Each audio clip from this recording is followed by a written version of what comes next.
Hello everyone, it is July of the summer of 2020. We've almost made it halfway through the summer, and this officially makes it the 1-year birthday of Exploring the North Shore podcast.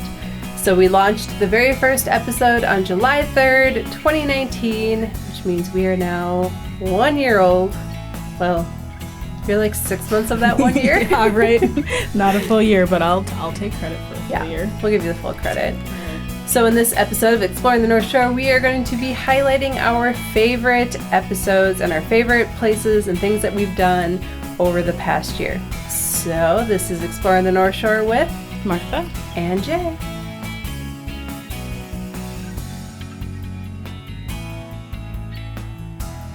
This podcast episode is sponsored by Cascade Vacation Rentals. They know that life has a tendency to be overwhelming at times, and busy schedules often leave people feeling overwhelmed and disconnected.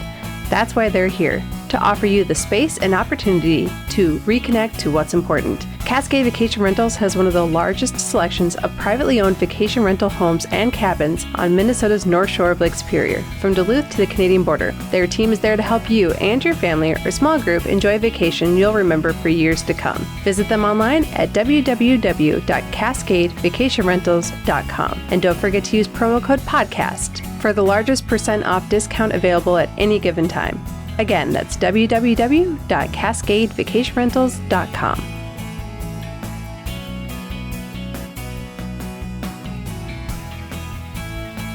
I'm just gonna sit on the floor.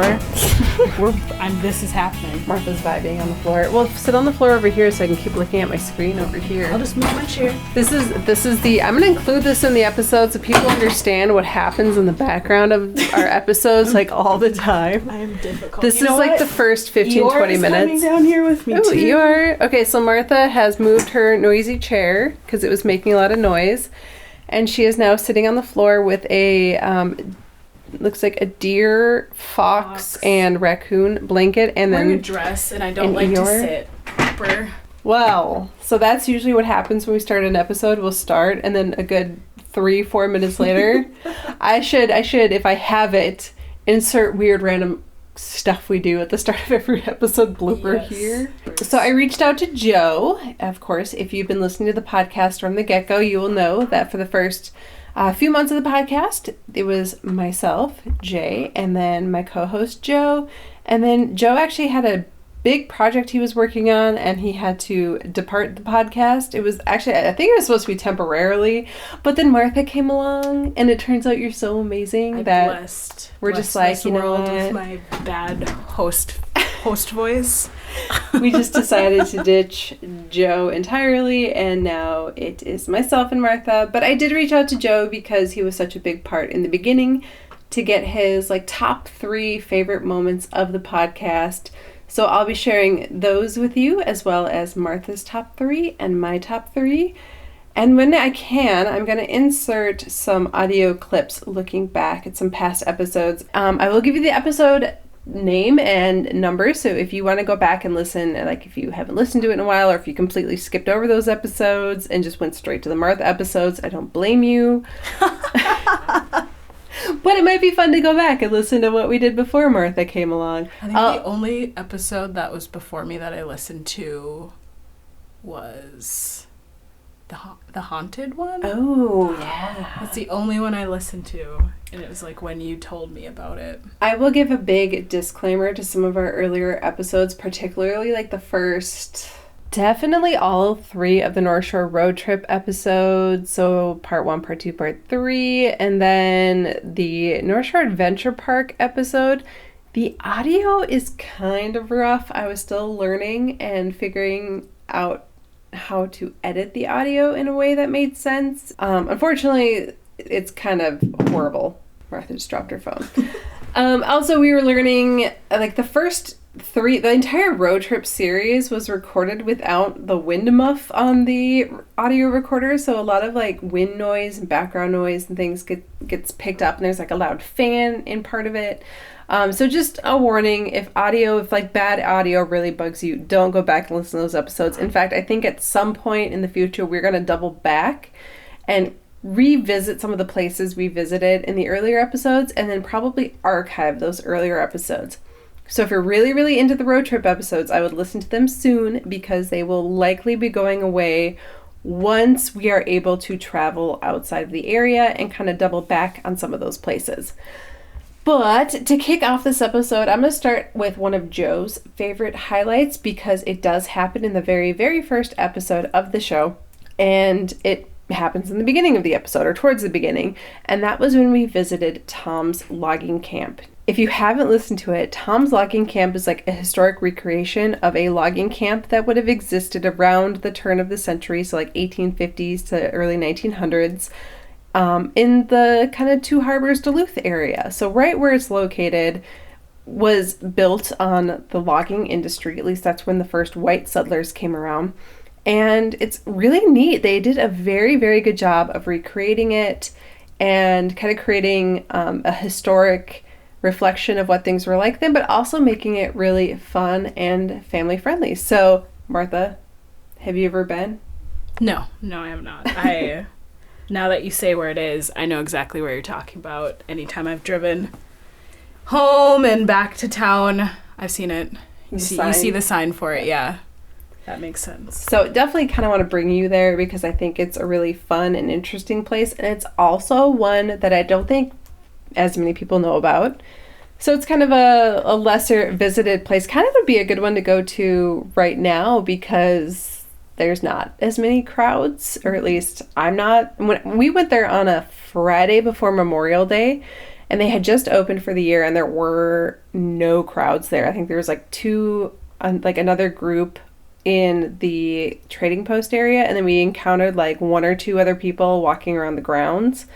But definitely it was a place where you could easily like social distance and still enjoy kind of this outdoor, because most of it's outdoors. So, wander around. There is one building you go into that I won't spoil it. I actually don't want to say it. We didn't mention what happens in that building on the episode. I won't mention it to you because I think it's the type of thing that you need to experience without knowing what you're about to experience. But if you've ever been there, or if you're going to go there and you go in that building, you'll know right away what I'm talking about. All right. More surprises. More surprises. And now a little clip from that episode.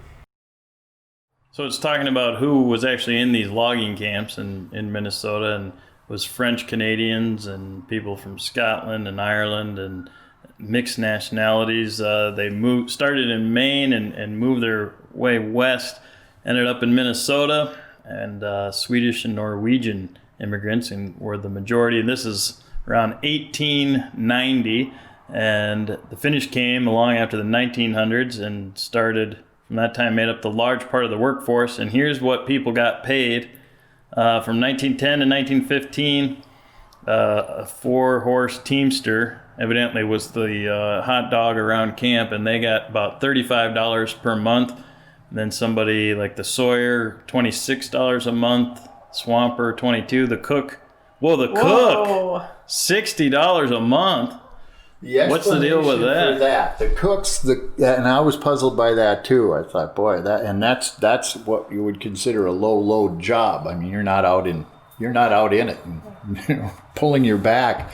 The reason for that is a good cook generally was attached, unofficially, but it worked that way, to a good team of workers.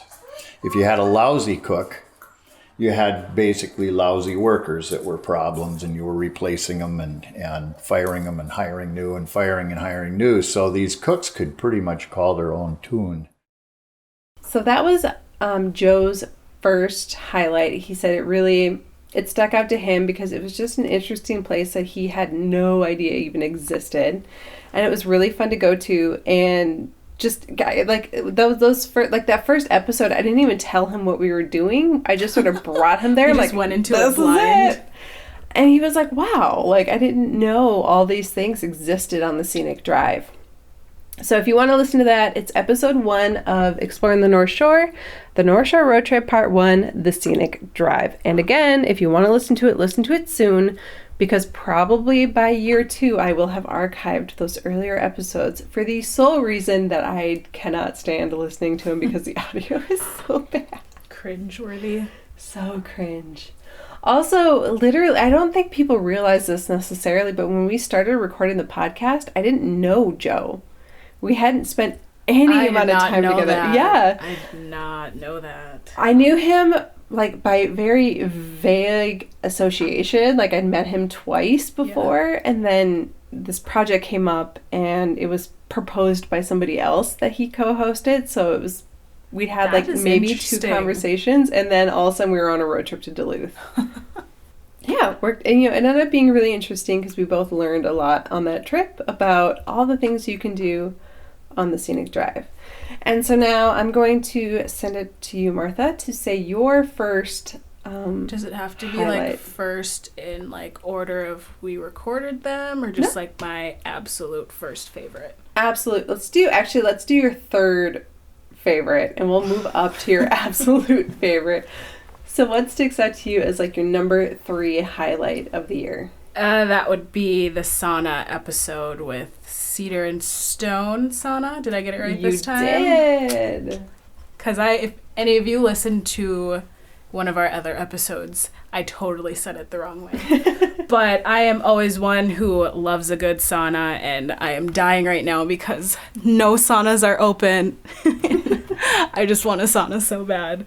But it was a lot of fun to learn more about saunas and like better practices with saunas and like just things you didn't know. I didn't know. Like I just go in the sauna and I sit and I sweat and that's it. And then I go. But to like learn the health benefits, it was really interesting. Justin, who's the owner of Cedar and Stone, definitely knew like his material. Like he knew why he was doing what he was doing and the benefits that it had. And I thought it was really interesting to hear about the Harvard study. He mentioned it in the episode, and then I actually went home and read the Harvard study. And sure enough, it was like talking about all the amazing things that sauna does for you. And from that moment on, I've been like, I really, really want a sauna. Let's just build a sauna. We should. We should.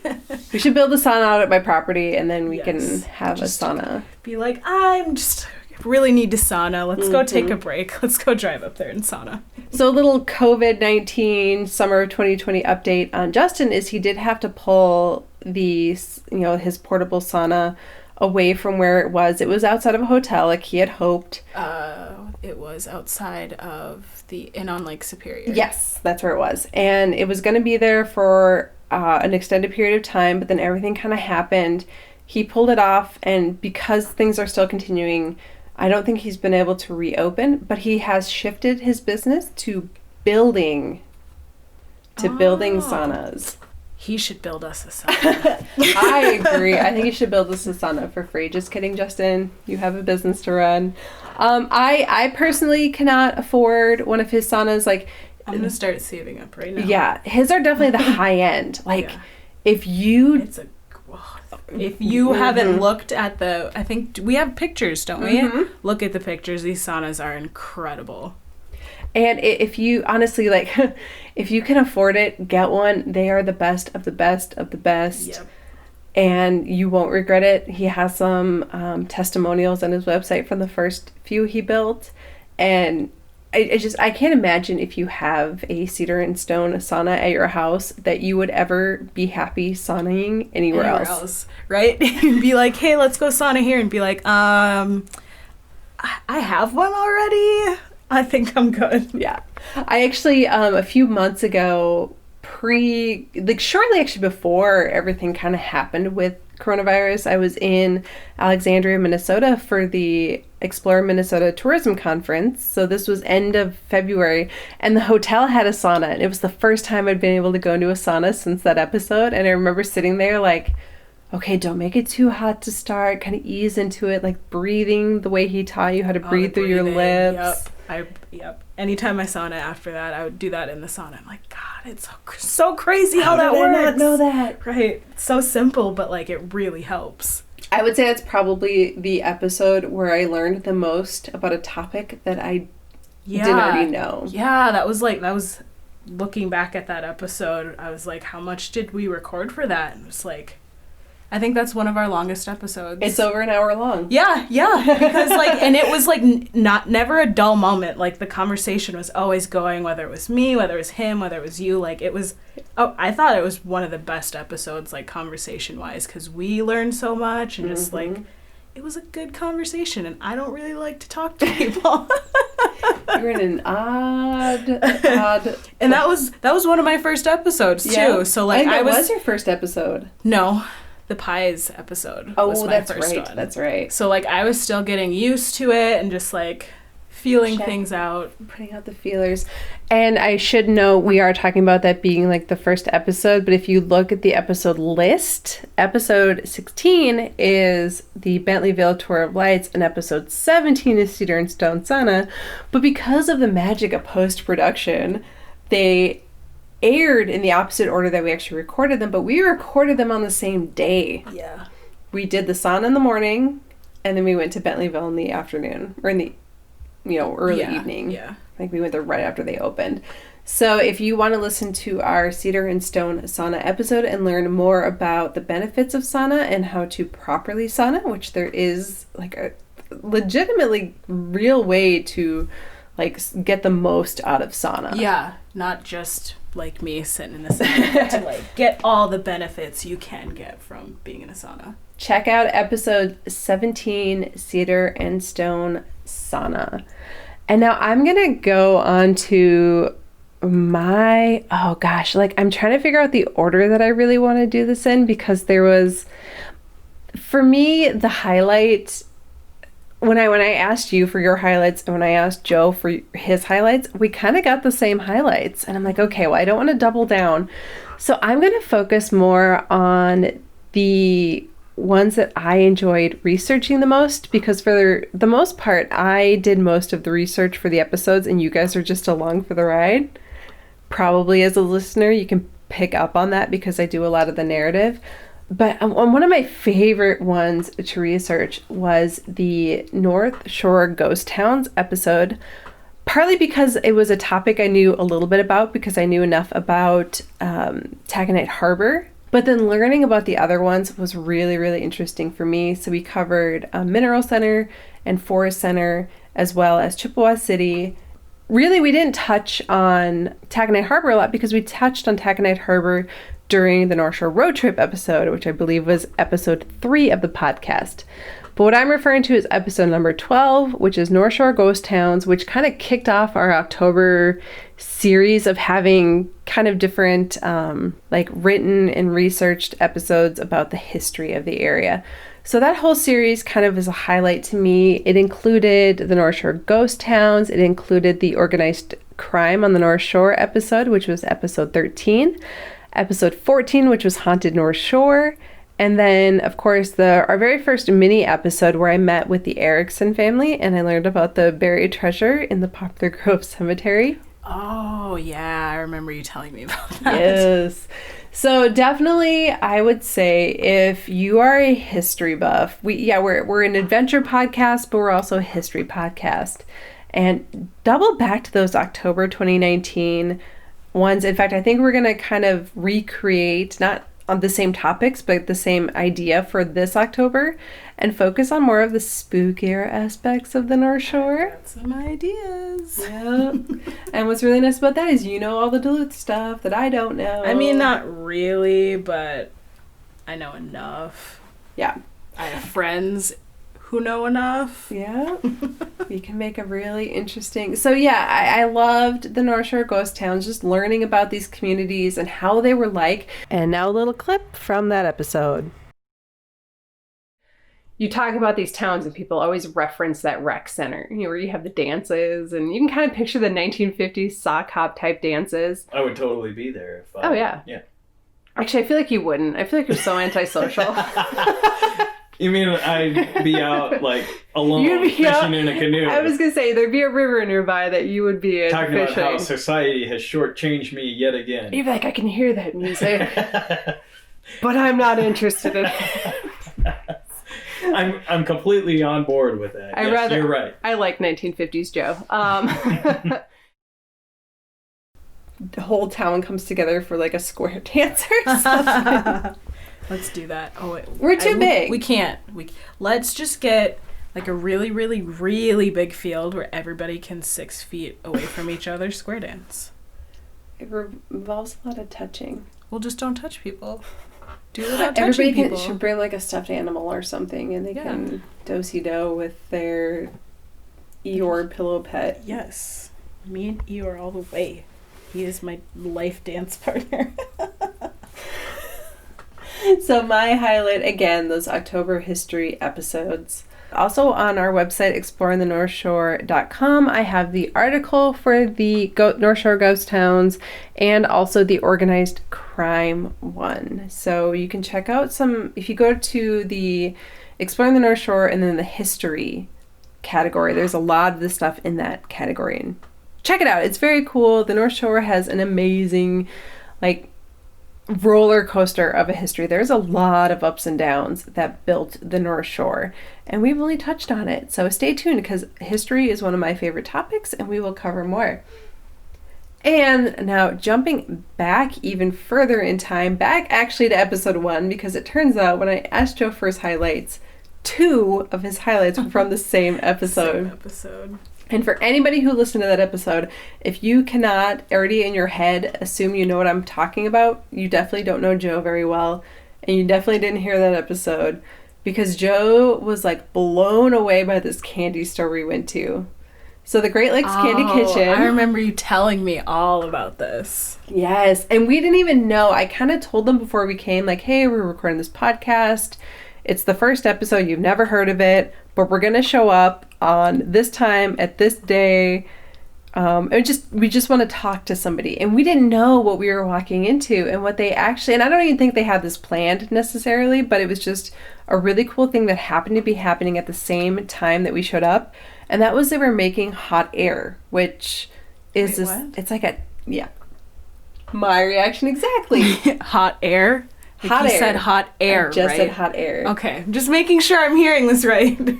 So hot air is like kind of it's like really hard. I don't even know how to describe it. Like a toffee almost. Like it tasted very toffee-like. It was like you bite into it, and I expected it to be floofy, but it was hard. Huh. But they were making it in the copper kettle when we got there. And it was just a very slow, tedious process to make this candy. And when they dumped it out on the table, it was like this huge, like, mushroom-looking thing. It just kept getting bigger and bigger and cut. And she's like, we don't want it to expand out, but we wanted to expand up a bit. And yeah, it was just like expanding up. And you're like, what is this? Like this giant goo glob got plopped down on the table and just grew bigger and bigger. And Joe and I were just standing in the background like, what is this? This is incredible. And then after it's done expanding, they like take basically like a hatchet, and they just start chomping away at it. And then they cover it in chocolate, and that's one of their specialty candies. And it's an old family recipe, and it's an old recipe. Like their method of making candy there is very old, and they didn't modernize it because they could. They kind of kept that classic candy store feel and the classic candy store methods of making candy. And what results is just really, really good candy, but also this really awesome candy store. And it wasn't just inside the candy store. There was some cool stuff happening outside. It was a whole experience. Wait, is this where you found the narwhal? Yes. So you just made another reference. I did find the narwhal. I do believe that made it into the episode. Yes. I kind of debated keeping it in or taking it out because it was so random. But yes, I did find my stuffed puppet narwhal that we still have. Oh God, I knew occasionally that narwhal comes out and shares its wisdom with us. Oh God, I believe that. So that is Joe's highlight number 2. All right, and now here I have for you a little clip from that part of the episode. All right, they're checking out the hot air. They're feeling it and analyzing it because it's got to be perfect. Yes. It has to be perfect. It's very technical. This is a big moment. I'm kind of nervous. All right, I feel like this is the moment we've been waiting for. So I think we can narrate this a little bit. So it went from kind of a gelatin-like substance to almost a solid, but Like still, a pudding almost, or thicker. it's hard, right? It's not really, it's pretty soft. Oh, okay. It's hard, but it's soft. It's, the texture inside is sort of like a malted milk ball, but yet because it's not hard yet, it's still soft. And when it hardens up, it's more crispy. Melts in your mouth. Very sweet, but light. You just crunch on it, and it's really fun to eat. So we're gonna just gently flip it. Oh, wow. It's pretty good. It's like a giant marshmallow. Yeah, we call it the mushroom or the marshmallow. And it's growing. It's growing. We might have dumped it a little bit too soon, but we couldn't wait too much longer for this demo, and it's going to be good. It's going to be very good. So that's it. Sometimes I just... You can see by this little piece how spongy it still is. It looks like now a huge pancake that has a malted milk ball interior. Yep, that's what people call a pancake, a giant cookie, a loaf of bread. It is pretty hot still, just bubble. It's spectacular, and Thank you. it's got just all kinds of character about it. Like you could just stare at it, and it's fascinating. It's pretty good, yeah. And like I said, it's a fun one. And this is what? Sugar and flour and water? No flour, sugar, corn syrup, some baking soda, and a couple other little secret things. Secret ingredients. Are you containing it? Well, you can put bars against the edge if you don't want it to spread too much, but I think it's done spreading. Seems like it. Yeah, it's good. Wow. And it's the size of a large wheel, like maybe a semi-tire.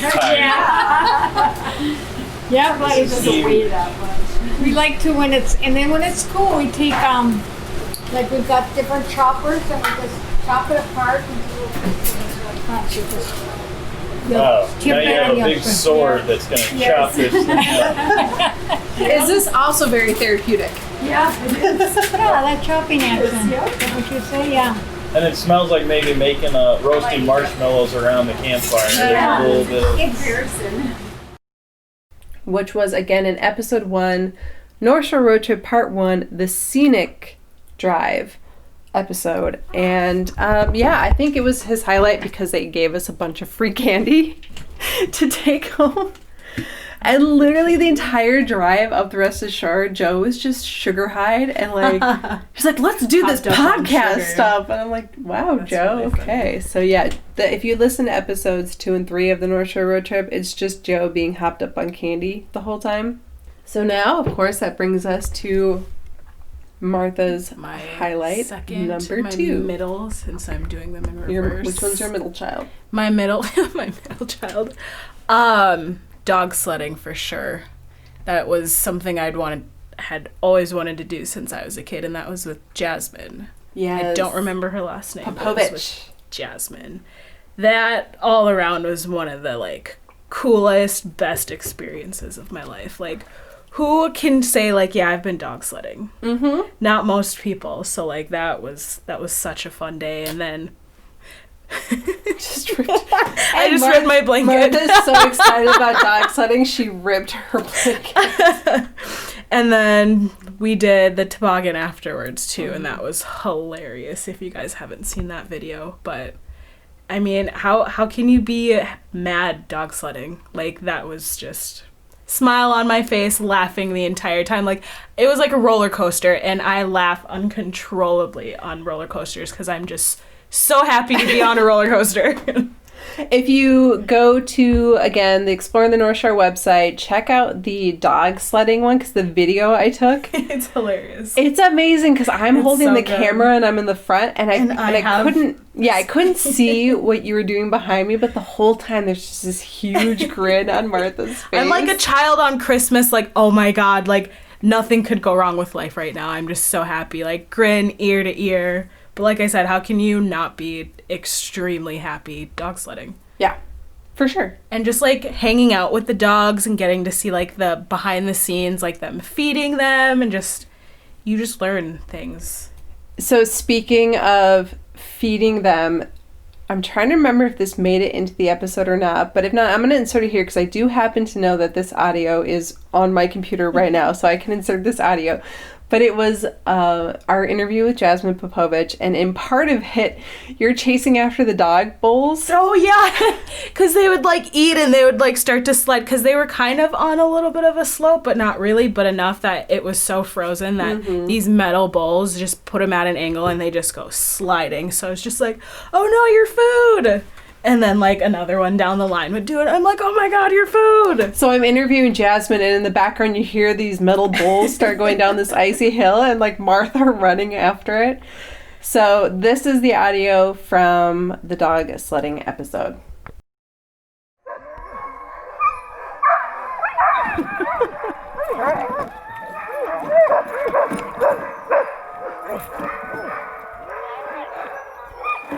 They are set. Are you ready? Yeah, I'm so ready. So it's going to be kind of a quick takeoff, and we're going to go down a hill. It's a little steep, a little bumpy, so just be prepared for that. All right. I'll be on the brake, try and slow us down best I can, but... Sounds good. All right, line out. Okay, okay. All right, here we go.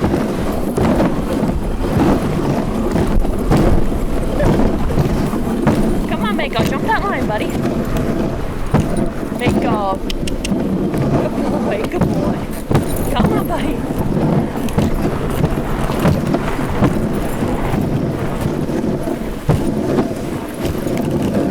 Hut team, hut. On by puppies, good dogs.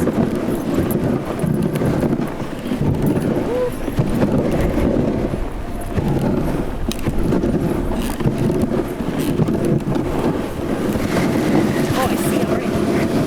Other side a little bit here. Okay, hut. Hut. All right, so Wait, did Tokyo Drift make it in? Did you keep that?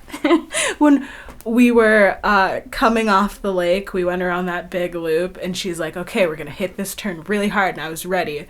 And we hit the turn, and I was like, Tokyo Drift! And I was like, oh, God, I'm pretty sure that's in the recording. let me check, and if it is... If it's not, sorry, you guys missed that. It was me in my, like, prime Martha self moment. Most of that audio I actually didn't use because it's so loud. Yeah, the wind. Because the dogs are barking, the wind was blowing, the sound of the sled on the ice and stuff like that. Like, most of that episode is just, like, us in the interview with her and then the experience itself after, like, reflecting back. The video actually shows that turn. So that definitely... Yeah. No, wait, was that the video or was... Yeah, that's in the video. But another interesting thing is that day was the day I made our first recordings for TikTok. Oh, yeah, because that's when me and Jasmine are sledding. Yep. And we just fly. Yep. So there's a couple of different videos and we're not using TikTok as much as we probably should, but if you're on TikTok, so are we. Check us out, Exploring the North Shore, and you can see my little TikTok clips from, I think there's 2 that I did the day we went dog sledding. One is where I'm kind of in the distance and you guys were doing the loop around the lake. Oh, didn't you do... And you ran through the screen. Yeah. And then the other one was when the 2 of us were on it, and it's to Jump by Crisscross. Oh, yep. Yep. So anyway, check those out if you have TikTok. Find us, watch those 2 videos. They're pretty awesome. But otherwise, check out that dog sledding page on Exploring the North Shore, because we do feature the video portion of that. And another thing to note is a lot of our podcast episodes actually have video companions. Yes. I would say maybe like a third of them. We're trying to do more. We're trying. We're working on that, but those video companions are on our YouTube channel, which I kind of slacked off on during the whole crazy time that happened in March, April, May, and I'm now catching up Facebook on. Too. Some of them. I feel like some of them are on there. I got horribly inconsistent during the closure, and that's why I'm trying to get her on stuff. top of posting something every time we post an episode. No. Okay. So watch out, guys. You would think for someone who our is social media is gonna get better. About to I blow promise up. you. So check us out, Facebook, Instagram, TikTok, we're there. Also YouTube. So find us everywhere and you can get all these companion videos, but mostly they're on our Oh my gosh. They're on our website, Martha. They are on our website, exploringnorthshore.com. All right. So if you want to listen to Martha's highlight number 2, that would be episode number 22, Dog Sledding with Jasmine Popovich. And that also includes the interview I did with Jenny Anderson, who is also known as the Girl of 10,000 Lakes. So that was around the time I started throwing in those extra Instagram interview. Those were so fun. So that now brings me on to highlight number 2 for me. And this is a highlight not because it makes me happy. This one actually kind of makes me sad, but it's because I learned something from this episode that I am just loving, that I know now, and it makes me want to make more episodes kind of on a similar topic, but hopefully not under the same circumstances ever again. And that was episode 25, which was one of these solo history lessons I did during the, back when we didn't see each other that much and all the craziness was happening because everything was closed down. There was a fire in downtown Grand Marais. And if you've visited Grand Marais during this past summer, you would have either seen just a giant pile of rubble up until June 14th? I think it was June 14th. Yeah. June 14th was the insurance company's deadline to investigate it before the cleanup started. So right away on June 14th, they started cleaning it up.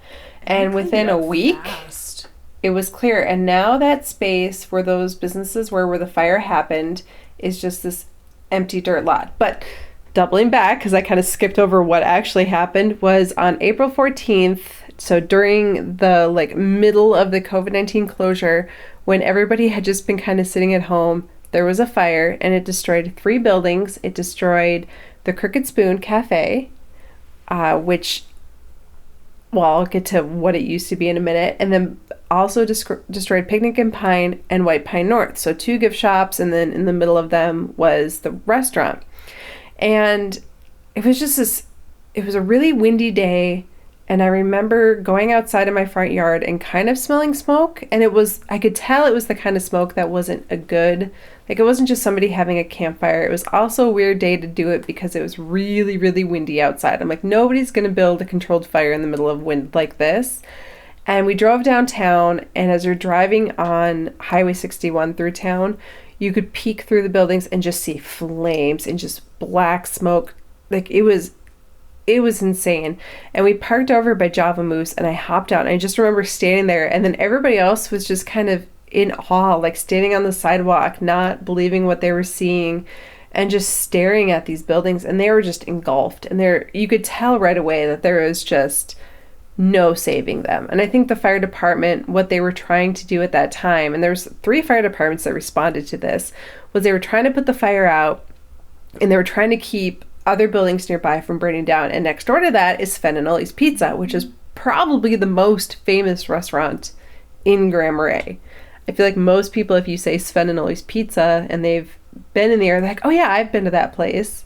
Or I definitely ate there. I've never been there. Really? I had heard of it, and I've seen billboards on ways to swim meets, but I'd never been there until the day I came here for my interview at the Y. Yeah.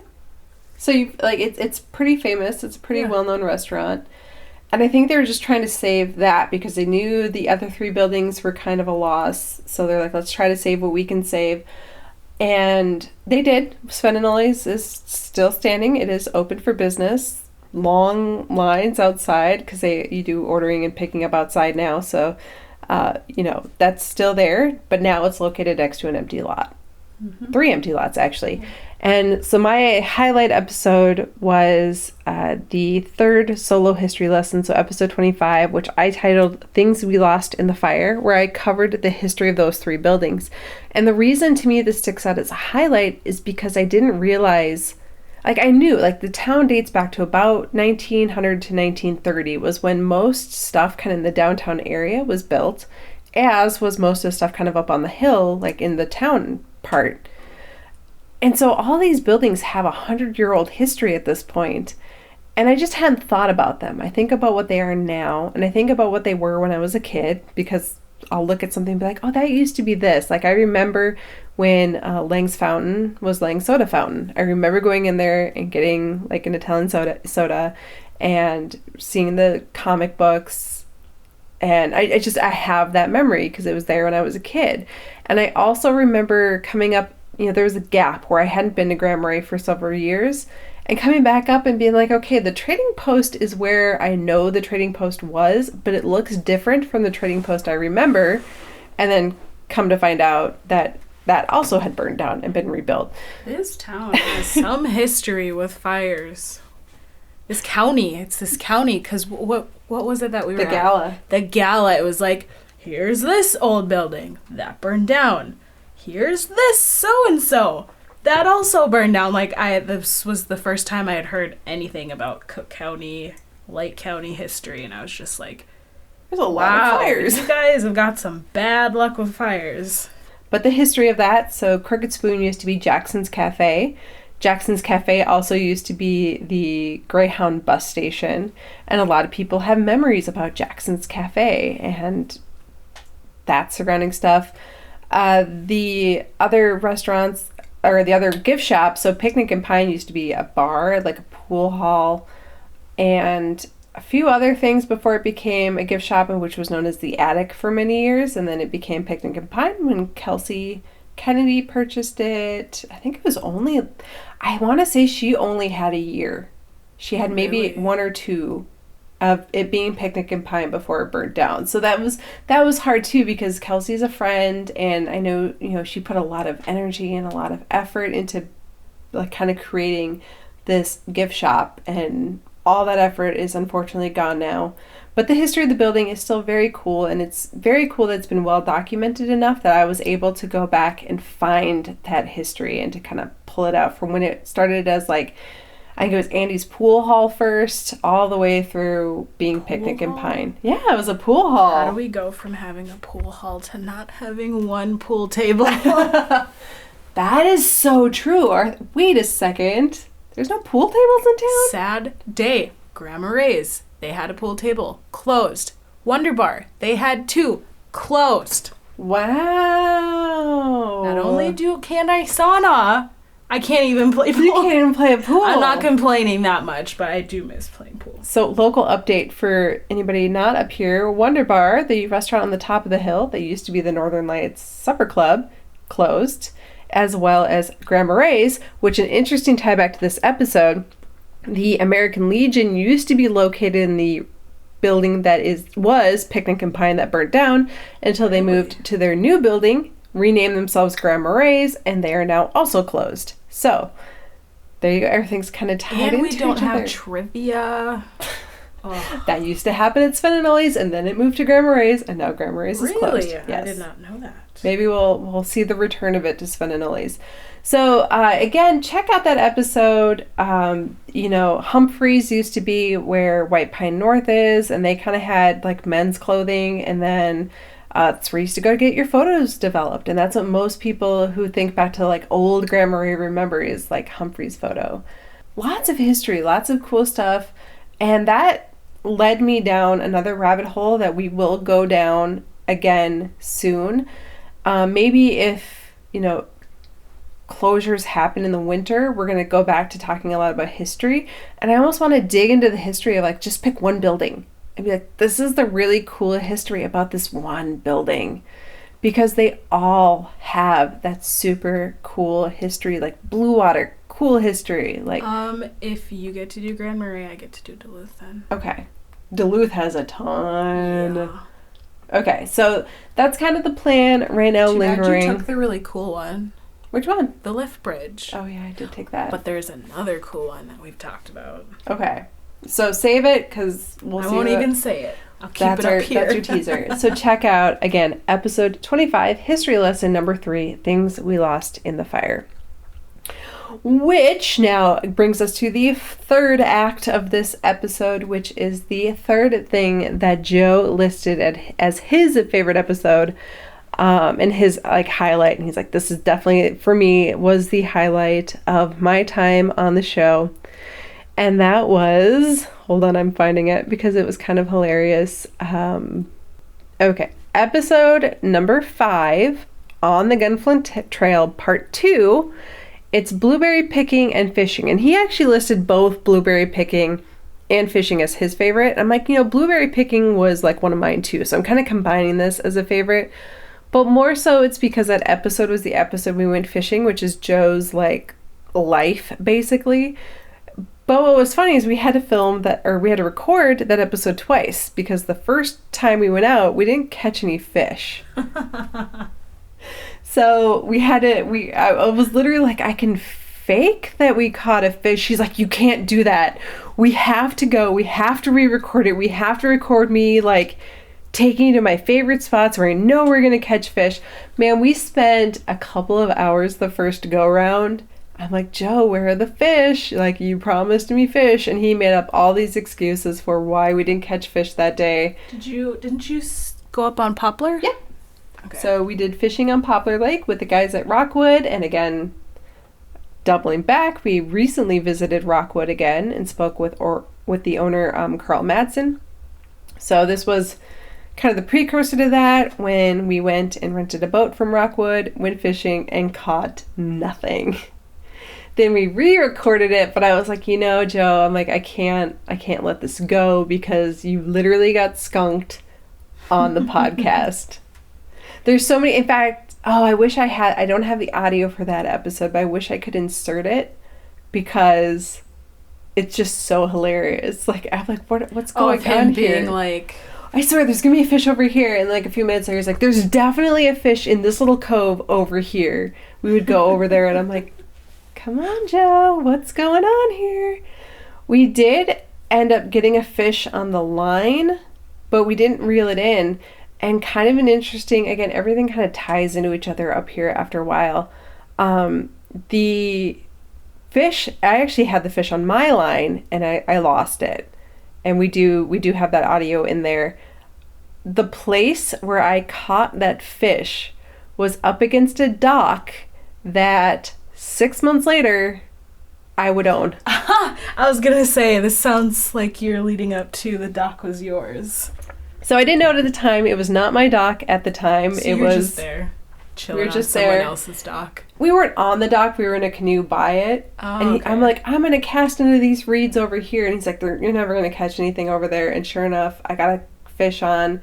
The fish got off. It was a very disappointing way to record a fishing episode. But yeah, I realized that a few weeks ago we were on the dock. So back in February, my husband and I purchased a property on Poplar Lake. I love that lake. It's my favorite. And my husband's dad, is going to retire up here. So we purchased the land in order to have a place for his dad. So yeah, and I was sitting on the dock. I'm like, wait a second. I know exactly where I am. I'm like, this is where I caught the fish, sort of. Not really, but had a fish on my line. Have a fish on my line during the failed fishing episode. So anyway, that was Joe's favorite. He loved the blueberry picking. It had been the first time he'd gone blueberry picking in a few years, so that was fun. I've never gone blueberry picking. We will definitely have to do that this year. Yeah, I ask everybody. I'm like, who's gonna take me blueberry picking? Oh, I will Everyone's take you like, blueberry I will. picking. And I'm like, time's slipping away. Still haven't gone. So if you want to listen to our tips and tricks for going blueberry picking and participating in the biggest blueberry contest, which is hosted by Visica County, which is happening this year. It is one of the few yearly festivals that is going to continue because it is a great way to social distance, actually. You can go find a secluded spot, pick some blueberries. I don't know how the weigh stations are going to work this year. I'm sure Visica County will announce that soon because the biggest blueberry contest is starting next week. So yes, it will be next week if you're listening to this episode on the day we release it. It starts next week. The blueberries actually get better later in July and at the very first part of August, so we will probably wait to go blueberry picking. But yes, I will get you blueberry picking, Martha. Yay, good. I've been waiting. Well, I can't even say that because I only recently started to like blueberries. Yes, crazy. I didn't try blueberries until I was a good chunk into my 20s. This is my life. I'm sheltered, as Jay likes to say. You are weirdly sheltered. It's kind of funny. I love it. Yeah, it's a weird shelter. That's how I would explain that, like, to a T. Every time we talk about something in Duluth, I'm like, did you do this? And sometimes you're like, yeah, no. I'm like, but you lived there. It's not Grand Marais. It's not like you literally can just hit everywhere all the town. It's a big city. You need to drive, and if you can't drive, then you're not going to. Guess who didn't have her license until she was 18? There you go. When I got sick of my sister dropping me off at LSC, I was like... Your younger sister? Yeah. She would drop me off on her way to high school. That is hilarious. Fun fact, I just didn't feel the need to drive until I felt the need to drive. And then you succeeded. Yeah. So again, that's episode 4 on the Gunflint Trail, part 1, Chickawauk Museum and Nature Center. And again, I apologize, I do not have audio. But now we've moved on to Martha's number 1 highlight/experience of the first year of the podcast. Martha, what is it? The Boundary Waters. That is also something since I was a kid, had heard people talking about the Boundary Waters. I'm like, where are all these people going? And then I figured it out, and I was like, I am going to do that. Like, ask my mom, she will tell you. That is something she's wanted to do since she was a kid. So it was just quite the experience. Yes, we struggled a bit here and there, but like, it's something you have to experience. Like, I can tell you all about my experience, but like, you really just need to get out there and do it yourself. And one thing I have done since we recorded that episode was I wrote up a super beginner's guide to the Boundary Waters, where I kind of like just gave some advice for if you've never been there before and it seems really overwhelming, just kind of a way to make it seem more achievable and something that you can do pretty well. Like, I loved the campsite we found. Yes, the wind was a pain in the behind the day we decided to go paddle, but like, all in all, like, great trip, great experience. Like, I will hold that in my memories for the rest of my life. And you're going in again soon? Yes, I am going to go in for a week this time at the end of July. Like, I think like end of August. Like, last full week of August. And I am very excited to do that. I'm hoping my brother will come, but he may start school that week, but I'm pumped to go back and do it all again. And for Martha's journey into the Boundary Waters part 2, it looks like Clearwater. Yeah, I think. That's where I think. I try to listen when we plan, but he knows the lakes better than I know the lakes, so like, he's just like this, and I'm like, whatever you say, yeah, I'll just be there and I'll put in the work while we're there. But like, we'll pick dates together, but like, for our group, you know what we're doing. I'm gonna keep that on you, and I'll just be there. You're there for the ride. Living my life, having fun, paddling around, and just hanging out with people. So that is the more northern part of Minnesota. Like, we went in at Sawbill, which was kind of the southern part of the Boundary Waters, and Clearwater Lake is up on the northern part. You're not going to be going through an Outfitters. You guys are just going to do your thing with the stuff you have. Because that's the thing I enjoyed. I loved going through an Outfitter the first time we went out, because I'm like, I need this, I need that, I need that. I am actually going into the Boundary Waters a week from this Friday. So when this podcast come out will be Friday, July 10th. I will be going in on Friday, July 17th with my son and my husband. We are going to be entering from the Liz Lake, entry point, which is, like I said before, I have a dock on Poplar now. So we are going to launch from our dock on Poplar, go to the Liz Lake entry point, spend 3 days in there for my son's 7th birthday. So I also caught the Boundary Waters bug from that trip. But yeah, I'm like, I'm a pro now. I know exactly what we need. I'm sure we're going to get out there. I'm going to be like, oh, shoot, we don't have this, or we don't, but we'll make it work. It'll be different, because this time you have a child with you. Yeah, that's right. Bear is awesome, but I do see some issues in your future. We have not told him yet that there are no electronics in the Boundary Waters. Oh my God, so you're just going to get him out there, and he's going to be like, okay, can I play games now? And you're going to be like, nope, and he's going to be like, what? Yeah. No games? But at the same time, Bear really does like outside, so... Yeah. He could just be in awe of everything around him and not even think about games. That's true. We'll see what happens. He could go both ways. I'll report back. So, Check that one out. That is our most recent episode before this one. So episode 28, our trip into the BWCA with Sawbill Canoe Outfitters. Also, there's like I said, there's a video companion to this one now. It did not get released along with the episode. I actually released it just last week because it took me that long to edit it. And that's when we're struggling with making coffee the first day. Oh my god, I didn't even know you put a video out. I haven't seen it yet. You didn't even tell me. I should show you the video. It's pretty amazing, actually. But no, in it, we're like struggling to make coffee. But Did we finally figure out? On the third try of making coffee, we finally made not just coffee flavored water. Not coffee water. We figured out how to use the percolator to make actual coffee. So again, check out our website, exploringthenorthshore.com. I haven't fully launched the Boundary Waters page yet. It's not done. You'll go there and see like a lot of stuff isn't done. Same thing with the snowshoeing page, actually, because stuff happened when I was trying to edit that and I never doubled back to it, but I will someday.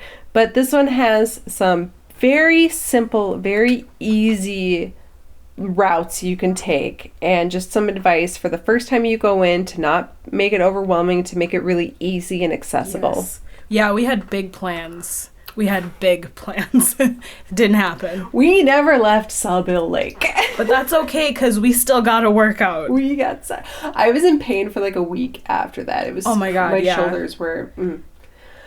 My third highlight, so this now brings us to my number one favorite thing that we did on the podcast. And what makes me sad about this is because this was, I feel like, the one opportunity we had for all three of us to be in an episode together. Yeah. You, me, and Joe, but you were somewhere. I don't remember exactly where you were on this particular day, but there was a day where we had the opportunity to go ice fishing in the Boundary Waters. Oh no, I just didn't want to go. Was that what it was? You're like, do you want to come with? Like, and I'm like, no. Being on the water in like a house with a bunch of people, freezing my buns off. Like, I was like, I'll take a hard pass. You can just do this one by yourself. That day was actually supposed to be really cold, and I think it was, but it was also really sunny. I think it was like -7. It started off at like -30 or something crazy like that. And by the time we were going out there, because there was basically earlier in that day, there was the Gunflint Mail Run and a few other things were happening. So we didn't coordinate that trip until later in the afternoon. We actually went to Hungry Jack Lodge first and had some pizza. Really good. We'll have to check that out this summer when we're up at the property at some point because their pizza, so good. Highly recommend. And then Joe and I, as well as Matthew Baxley, who guest starred in we went through a haunted house one day, like very last minute. It was the haunted house that the Riddles, who you heard from in the Pie episode. Again, everything in this town is connected. Very first episode, we went to Blue Water, owned by Dan and Melody Riddle. And they also own this really cool house that used to be a funeral home. And they had a very, very cool haunted house set up. So I had tried to get Joe to go with me. He claimed he was busy. Did you just say that the haunted house is in what used to be a funeral home? I did say that. Right? Yeah. No, that's a whole big bucket of no thanks. Oh, we're going to go through it this year, if they have it. I am all for haunted things, but haunted things that are in haunted thing places? I don't know if it's haunted. We'll debate that later. Exactly, you don't know until you know. But they did such a good job with it. I called Joe earlier that day and I was like, I have this idea. We have to go through this haunted house and it's only happening tonight. And he claimed he was busy. I think he was really just scared. He's like, you should invite Matthew Baxley, who is Joe's co-host on the Boundary Waters podcast, the WTIP Boundary Waters podcast.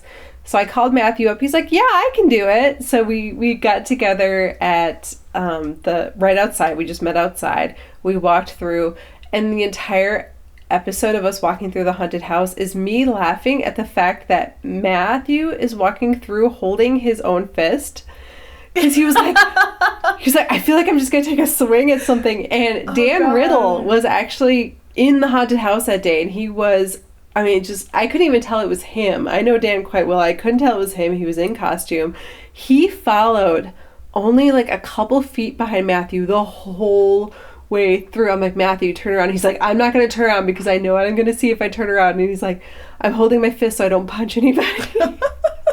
Which he's such, like, a That is chill, hilarious. mellow guy. So to hear that, like, his instincts were to, like, it was... My dad used to tell us that growing up because, you know, being kids, you like to just scare everybody. So there was, like, a few times where we would scare Dad and he'd be like, you can't do that! I will accidentally hit you! So, like, we were just like, okay, Dad, we believe you. We'll stop scaring you. Kind of makes you, like... It's part of the dangers of working in a haunted house. You don't think Right? about, Yeah, like, someone how many like, people take a swing at you. Yeah, get decked in the face. That is not a job I would want. If I get punched in the face, I'd be like, okay, this is my last day working here. We are. But I just strayed because I'm not even talking about the haunted house episode.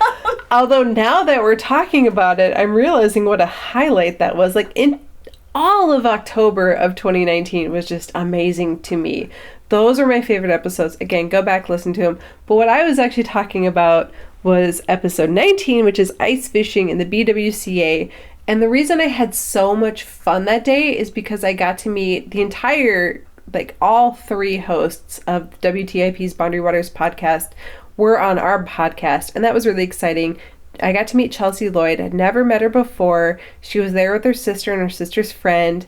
Got to meet them. It was really awesome. It was just like the first time on the podcast that we had a bunch of people involved, and we kind of went out as a group and we did this thing that was actually pretty fun. Like, I think of ice fishing and I think back to ice fishing in my childhood, which was just a bunch of people sitting in an ice house, not really fishing actively and just putzing around and playing cards and just being, you know, silly.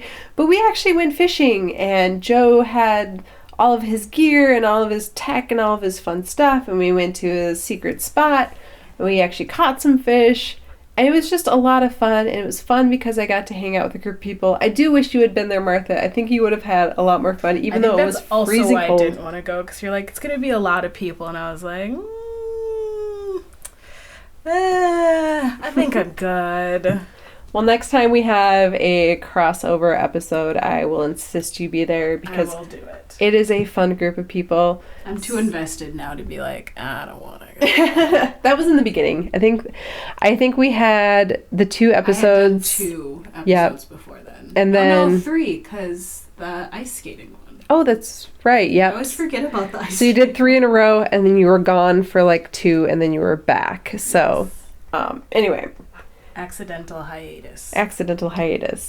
And at some point in there, I went to Disney. I don't know. A lot of stuff happened this year. It's just busy times. Well, it's crazy to think about. So, reflecting back now, we started the podcast. We actually recorded the first 3 episodes the Friday before Memorial Day, which we joked the whole time like we are sitting on the verge of madness because Memorial Day gets crazy up here. But it was Memorial Day of 2019, which was a very different time than Memorial Day of 2020. And, like, I didn't know when we started recording this podcast, like, everything that was about to happen and how much things were going to change. But we just kind of chugged along. And, yeah, sometimes it was like, what are we going to do an episode on today? And it was like, well, we can't go anywhere. Nothing's open, so let's just do this. And now here we are, things are open, we're moving about, but we're still kind of limiting where we go and how many people we interact with. And instead, we're bringing you this amazing year in review. And again, we just talked about like 9 of our highlights, which only encompassed actually 8 episodes. But we have, let's see, last episode we recorded was episode number 28. And then in addition to that, we have, I think, 2 minisodes. So minisode 1 was my interview with the Erickson family, and minisode 2 was we went through a haunted house. Both of those happened back in October. I do have intentions of doing more minisodes soon, just because they're kind of these fun little things we can insert randomly when they happen. Yes. I don't think I've done a minisode. You did not, because our next one should be a minisode. Well, No, well, the next one. So the future now, let's look forward to year 2. Year 2 is going to be a lot of, so the next episode we have planned is the one we recorded that was supposed to happen when we blacked out the podcast for a week. Oh, and that is, so I can just tell you, we went stand-up paddleboarding. So that part of it's already done. We just need to do the research as to where and the details of that. But we've physically done it. We can tell you all about it. That episode will be the next one. The episode after that, I know what it is. I just can't think of it. Yeah, I feel like we talked. I know what it is. What is it? It's family camp.